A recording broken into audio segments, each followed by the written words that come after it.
টাকা ফেরত নিয়ে যে আর্থিক অনিয়ম হয়েছে সে সংক্রান্ত তদন্ত সিরিয়াস ফ্রড ইনভেস্টিগেশন অফিসকেই করতে হবে বলে কলকাতা হাইকোর্ট নির্দেশ দিয়েছে। পার্ক স্ট্রিটে ক্রিসমাস কার্নিভাল শুরু হচ্ছে আগামীকাল। আসছে বিস্তারিত খবরে। ভোটার তালিকায় বিশেষ নিবিড় সংশোধনী প্রক্রিয়ার দ্বিতীয় পর্বে রাজ্যে প্রায় 1,36,00,000 ভোটারকে প্রাথমিকভাবে শুনানিতে ডাকা হতে পারে বলে নির্বাচন কমিশন জানিয়েছে। তবে যাচাইয়ের সময় একাধিকবার নাম থাকা বা ডুপ্লিকেট এন্ট্রি বাদ দেওয়া হলে এই সংখ্যা কিছুটা কমতে পারে বলে রাজ্যের মুখ্য নির্বাচনী আধিকারিক মনোজ কুমার আগরওয়াল গতকাল এক সাংবাদিক বৈঠকে জানান।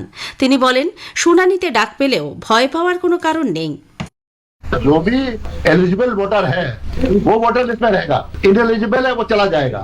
किसी को हियरिंग नोटिस मिल रहा है, कोई डरने की बात नहीं है इसमें। ये कोई आपका नहीं है कि आपका कोर्ट ने समन कर लिया, आपका वारंट केस है या कुछ हो गया। ये तो एडमिनिस्ट्रेटिव हियरिंग है।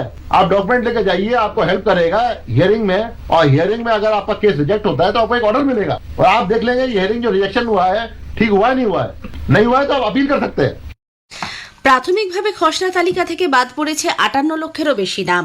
আনম্যাপড অর্থাৎ 2002 সালের ভোটার তালিকার সঙ্গে কোনো সংযোগ নেই এমন ভোটারের সংখ্যা 30 লক্ষ। কী কারণে নাম বাদ দেওয়া হয়েছে তার কারণও উল্লেখ করা হয়েছে তালিকায়।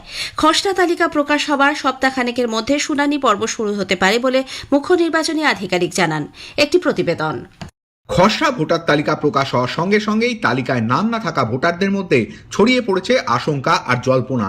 তবে তালিকায় নাম না থাকলেও আশঙ্কার কোনো কারণ নেই বলে স্পষ্টভাবে জানিয়ে দিয়েছে নির্বাচন কমিশন। মুখ্য নির্বাচনী আধিকারিক জানিয়েছেন,